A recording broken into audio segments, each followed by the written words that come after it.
Greetings humans and welcome back to the channel. This is Alfred. Today we are going to take a block of wood and turn it into a Whittle Hobbit. I love these guys. This is the episode I've been really excited about, partly because I like to carve hobbits, partly because I like to talk about them. So whether you've seen or read The Lord of the Rings or not, whether you're carving or not, this is going to be an episode where we have a relaxing carve, talk about the good life, what makes life good. We'll be using this knife, this block of wood to create a Whittle Hobbit similar to this guy. So stick around, please like and subscribe if you haven't. I'm a new channel, I could definitely use some more subscribers. So we will see you soon and let's get carving. Well, welcome back everyone to Kingfisher Carving. Today we will be carving a little hobbit. So it's going to be similar to this guy, but we'll see if we decide to do the jacket or not. We might give him a normal vest and shirt look. But he's part of this overall Whittle Earth crew that we've been working on. This is the third video in the series of these guys. Be sure to check out the other ones as they come along. All right, so we're going to start with a 1x1 piece, 1 inch by 1 inch, and then we're going about 2 inches up. So yeah, right around 2 inches. That's where we'll make our cut.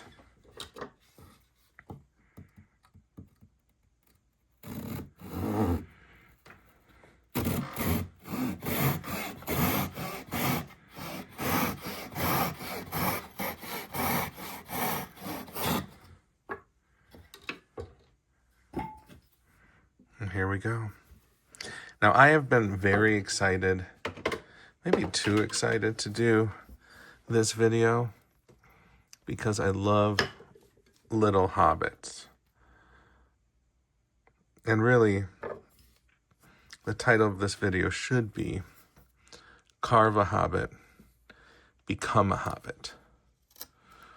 Or Carve a Hobbit, Be a Hobbit. Because hobbits, they really tell us something about living the good life.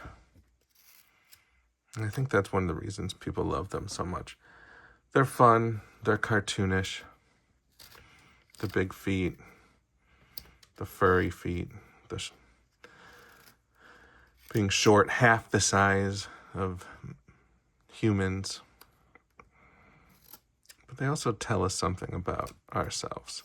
Now, if you haven't read or watched Lord of the Rings, that is okay. You can still enjoy carving a hobbit.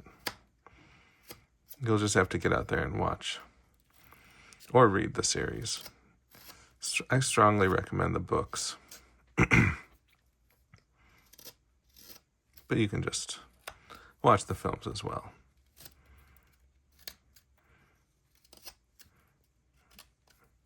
All right, so we're just roughing out a little bit.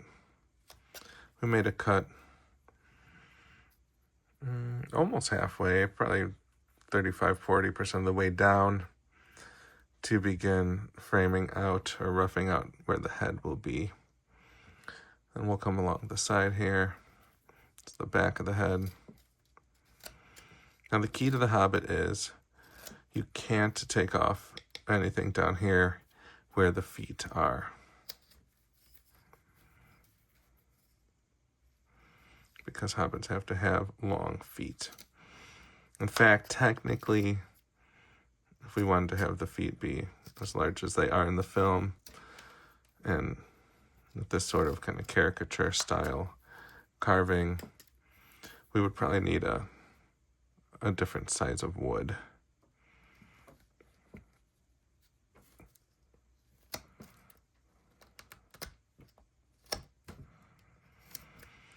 So I've been putting off making this video a little bit, partly because I wanted to research it.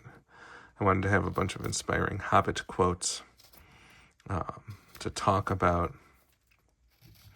And I did look up some. I did think about it a little bit. I had a friend say that I am a hobbit, which I take as a compliment. I don't know if it's true, but I would aspire to become one. So we're still just roughing out the head here. I'm realizing that my lighting isn't showing this side super well. So I'm going to pause and fix that, then I'll come back. So when we think about why the hobbits are so great, people often emphasize their smallness. Now, for those who haven't read or seen the movies at all, hobbits are about 3 feet tall, actually usually less than 3 feet tall. So just think half the size of a human. They don't wear shoes, or they seldom wear shoes because they have large feet that are furry, hairy, kind of act as shoes. They can go around quietly. They're not interested, or at their best, I'll say, they're not interested in technology or machines or even really magic. This isn't a fantasy world where there is magic and there's technology and machines. But hobbits are primarily interested in the earth and what the earth produces, be it pipe tobacco or vegetables. They do like a pint of beer.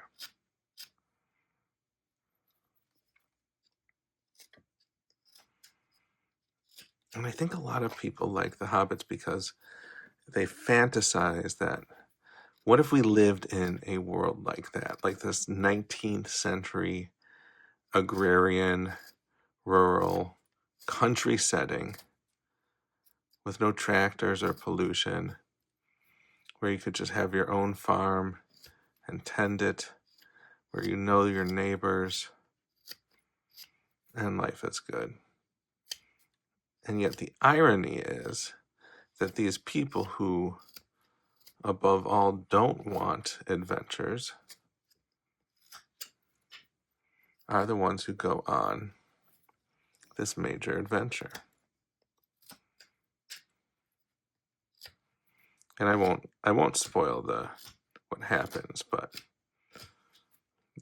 the hobbits are required to go on a journey. Now, in the book The Hobbits, one hobbit goes on a journey. The Hobbit. Did I say the hobbits? Bilbo Baggins goes on a journey. But in The Lord of the Rings, 4 hobbits accompany men, elves, dwarves, wizard on the most important journey in the history of Middle Earth. And these people who live in a place called the Shire, this idyllic farmland,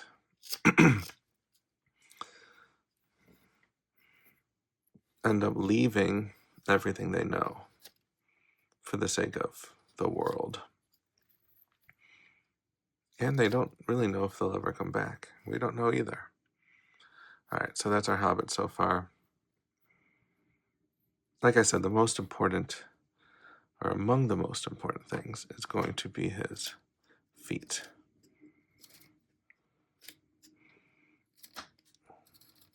Carving a little gingerly because I hurt my wrist.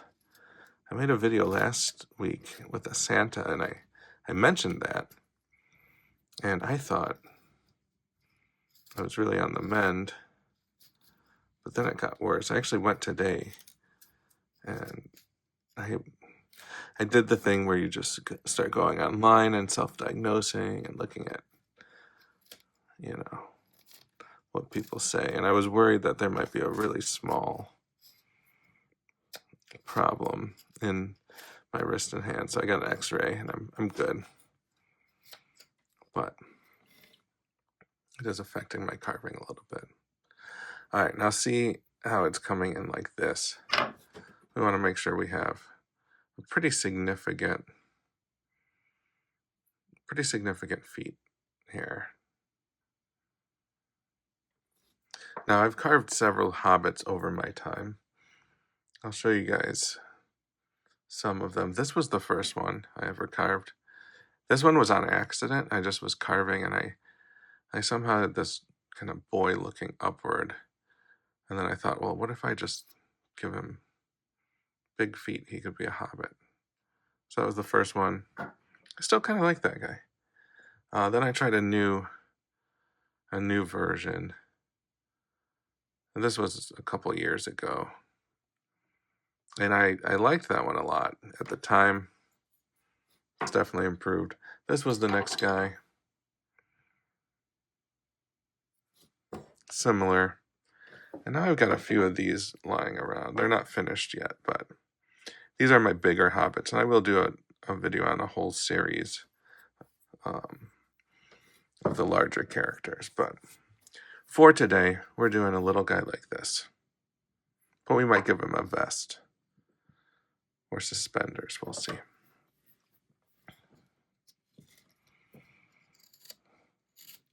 So I think it's interesting because I think people who are drawn to hobbits are the type of people who would watch a wood carving channel, because this idea or this desire to be connected with the things that are real in life.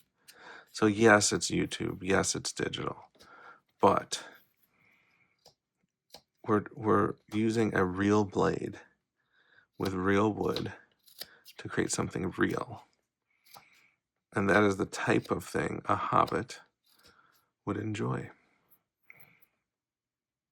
And yet,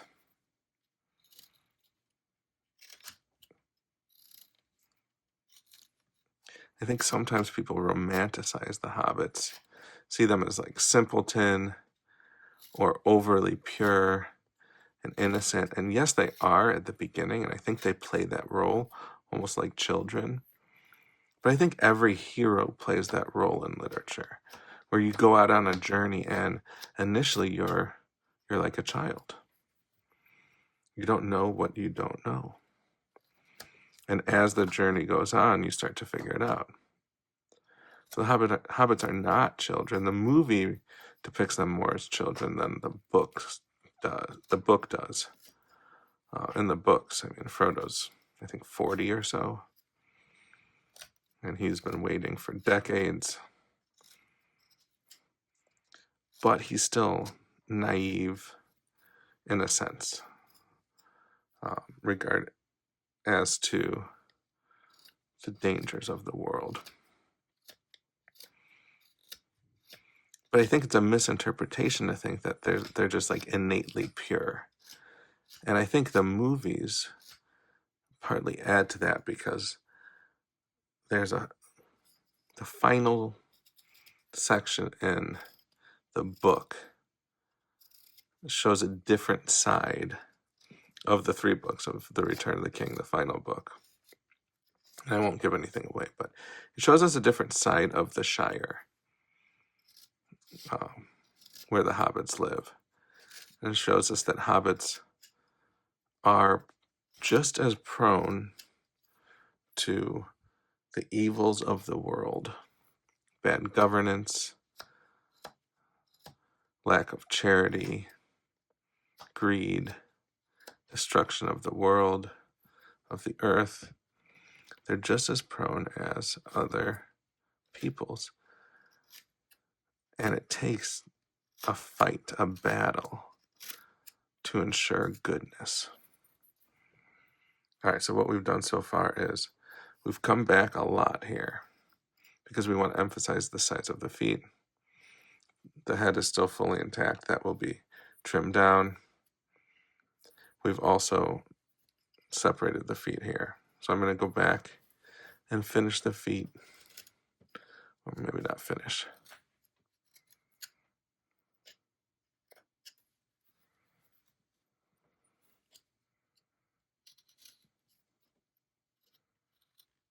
I was looking at passages to kind of think about and talk about. There's a scene in, I believe, Return of the King, where Merry is, who's one of the hobbits, is traveling, and he's in this land really kind of unspeakably far away for him. And he sees the mountains that he's really longed to see. And then it says that there was so much immensity that he just wanted to kind of blot out that immensity by sitting in a room with a fire.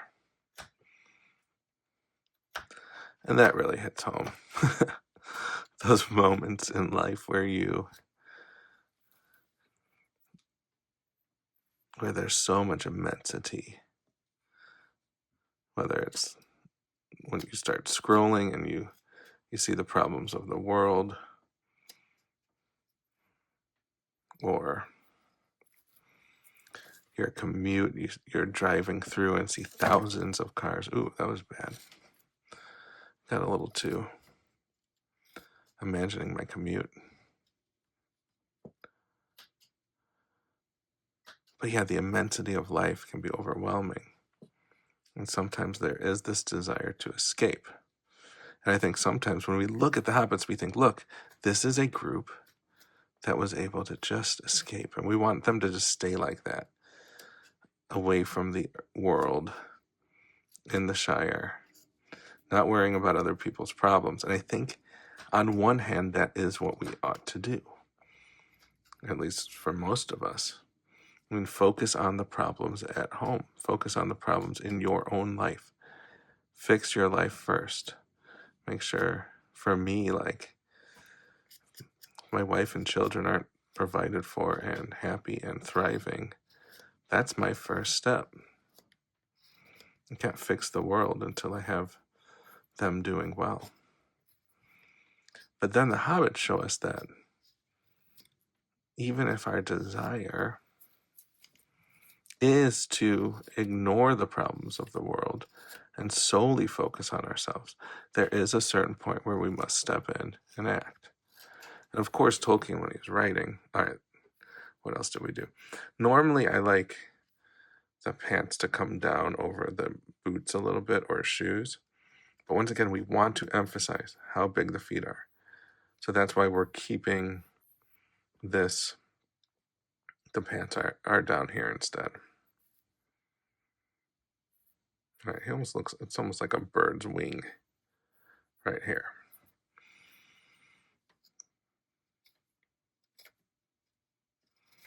The other thing I did while I was talking is just get the knife marks off so it's all smooth, as you can see.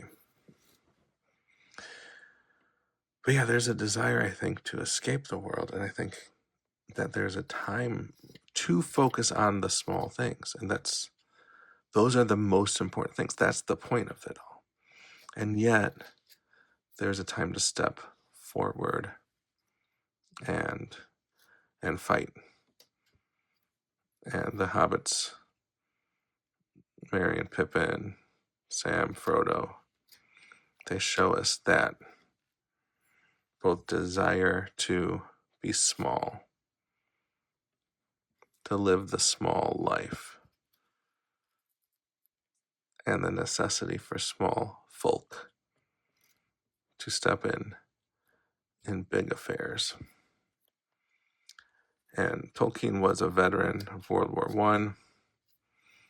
He's writing this between and during the world wars. The idea of deep evil, death and destruction on your doorstep. And you can ignore it, but it won't ignore you. And yet, the true purpose of fighting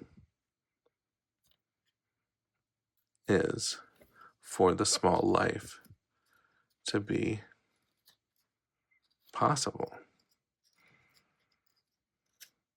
I mean, it's the reading a book with your kid by the fire at the end of the day. That is the purpose of life. That's the purpose of what we're preserving.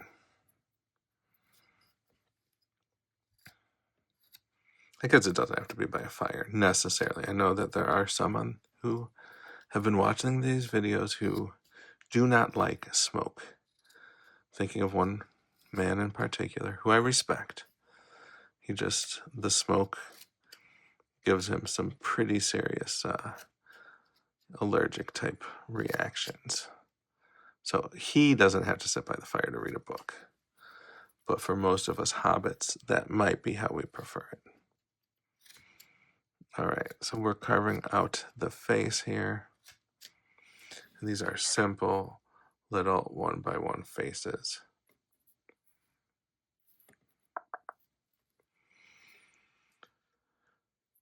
Notice how much wood we still have here. Like where the hair and the face meet. Don't be afraid. You don't need to leave the face super wide. Like this one I was earlier, like it's such a wide face. It doesn't have to be that wide. Oh, here's another little guy I forgot about. Kind of a cute little hobbit. All right. We are going to take down, kind of cut down here at an angle on the hair. So yeah, you are willing. We see a picture in the book of, in movies. I'm willing to go and do the big scary thing that I might die for. I'm willing to sacrifice my life to stop evil, to stop destruction. But the reason is not solely because I want to fight, not because of what I want to end, which would be my enemy, but because of what I want to begin, what I want to gain, which is goodness, which is beauty, which is truth, which is home. So in the movies, there's all these cheesy scenes of Sam and Frodo, and they're these two hobbits and deadly, I mean, life and death situations. And Sam will say, Frodo, do you remember? Do you remember the Shire? Do you remember home? That's something that I think is really innate and important within us, this longing for home. We've all felt it, like if you go on even just on a vacation, we get that sometimes, like, I'm longing for home. But I mean, I'm not a veteran. I don't know war. But I can, only imagine that feeling of I might not ever see home again. I might not see my wife again, those I love, those I'm fighting for. And yet that's the whole purpose. Do you remember?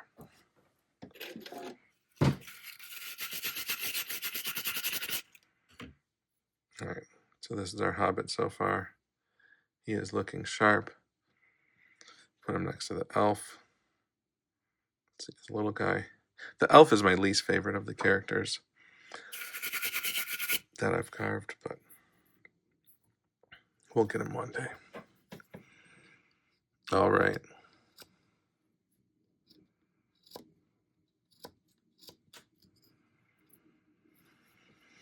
Now for the mouth on this guy, I'm going to keep it really simple.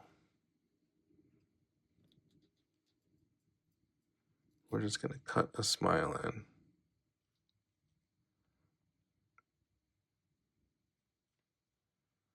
This is where I often ruin it.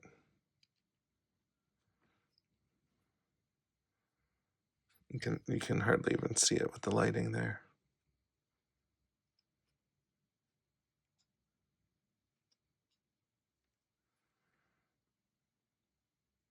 Yeah, but we got a little smile.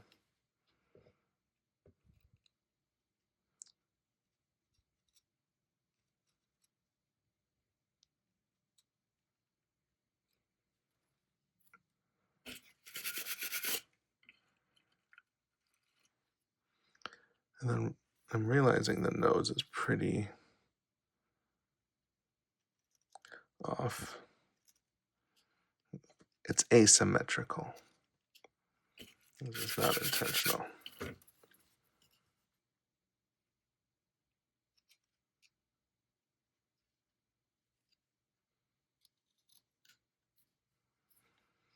Here's some more trivia for you, if you're interested. So Tolkien was a devout Catholic, which I think most people know. And I'm thinking of this because today's December 22nd. Christmas is on the mind. And the day that the hobbits leave, I can't remember if it's the Shire or Rivendell, is actually Christmas Day. It's December 25th. And the climax of the whole series, and I won't say what happened in case you've never read it or seen it, but the big thing that happens in the final book happens on March 25th. Now that's kind of, might not seem like an important date, but that is the date of the Annunciation. So in kind of Christian church history, there's the belief that Jesus was conceived on March 25th and also potentially died on March 25th. Then 9 months from March 25th, from conception, would have been birth, which is December 25th. So Tolkien frames in this weird fictional world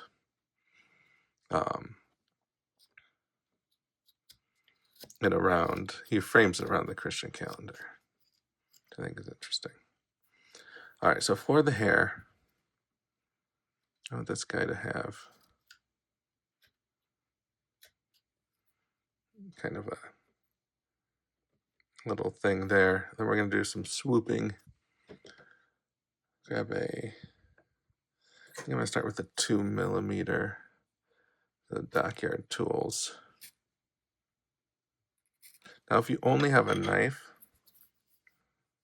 you can do this with just a knife and just kind of do these little V cuts. They're satisfying to do, but it's a little tedious for me. And really, like, I mean, carving tools, there are cheaper things in the world. But I mean, if you guys have other hobbies, if you golf or if you hunt or if you do like power tool woodworking, you can buy 10 knives for the cost of one power tool.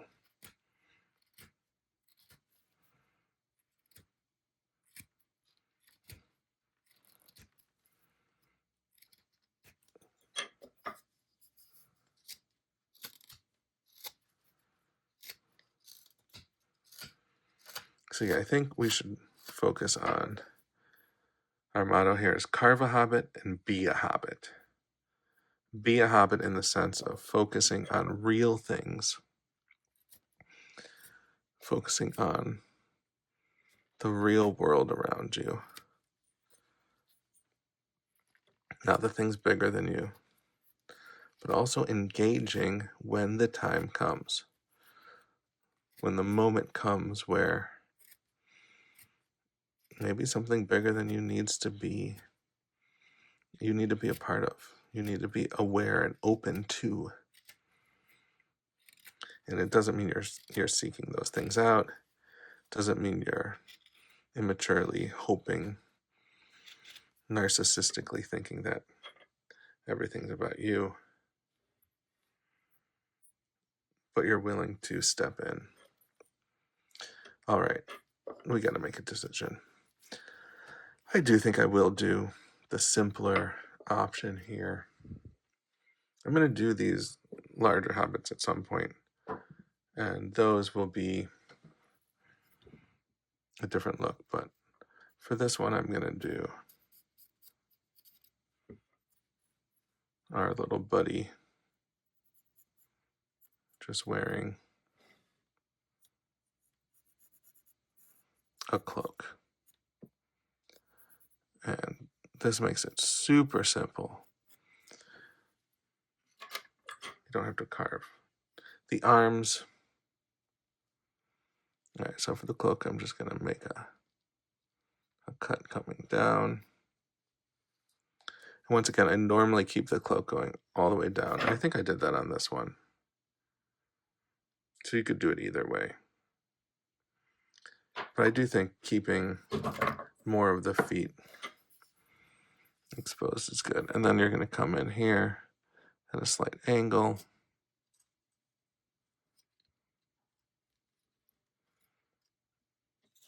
Cut that out. This knife is brand new. I got it today from Beckwith Forge on Instagram.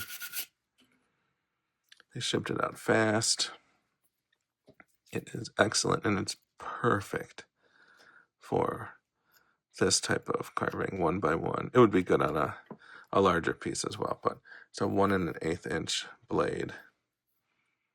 So just a little bit bigger than our little Hobbit buddy.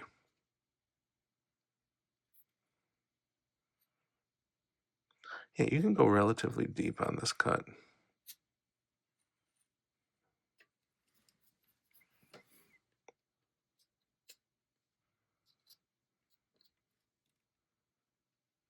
I don't think it's actually, like, two cuts are not connecting there yet. Here we go. So yeah, the hobbits. One of my dreams is to have, and I think I mentioned this in one of the other episodes, but I think it'd be so cool to have a Lord of the Rings, like Amazon Prime or something, that's not like Rings of Power epic stuff, but instead is just like a detective series in the Shire, like normal everyday life for hobbits. That would be fun. All right. So now we do need him to have some sort of pants. So we're going to come across here. That's the bottom of his shirt.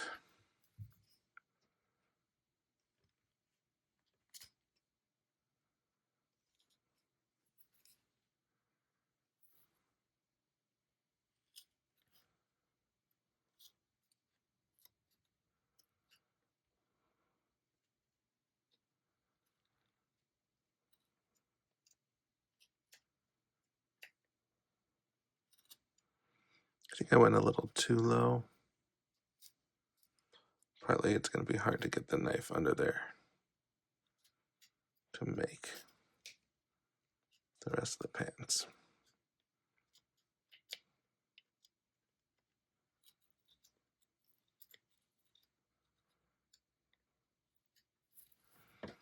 I'm kind of making a mess of this. This is where I would normally grab a gouge or something, but I'm trying to do knife only except for the hair, because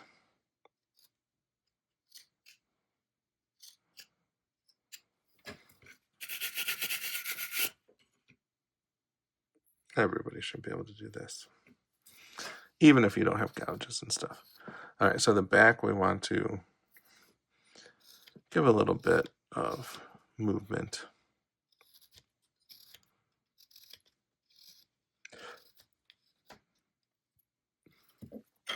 And we're going to go back, finish up the hair. I do apologize if you don't like jumping around, then, but you can always pause it, rewind. This is a Carve with me. It's not a true how-to, but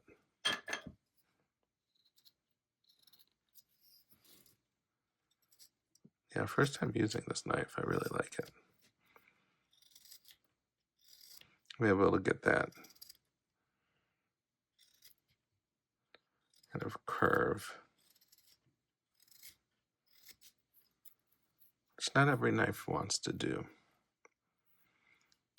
All right, we're coming towards the end. I do think this front area still isn't looking right.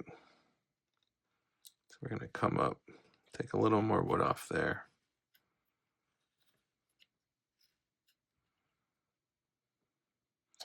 Carve a hobbit, be a hobbit. Focus on the good, the true, the beautiful. Focus on the small. But also be willing to step in. Courage. Humility. Prudence. Just practical wisdom. These are all things that the hobbits in the series show. They also are foolish at times and make mistakes.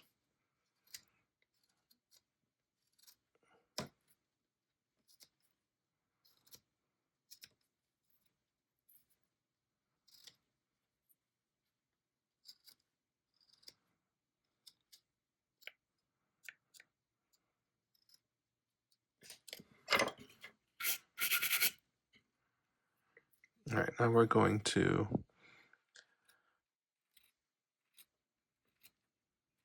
work on the feet a bit.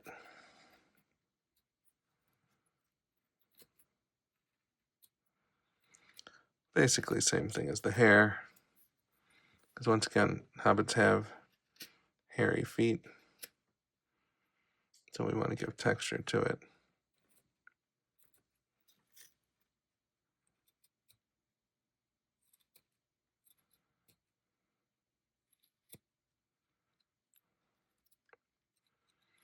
I think of all the characters in the whole series, Samwise is my favorite. When I was younger, it was definitely Aragorn, the man. But Samwise is my favorite by far now, as an adult, as a dad.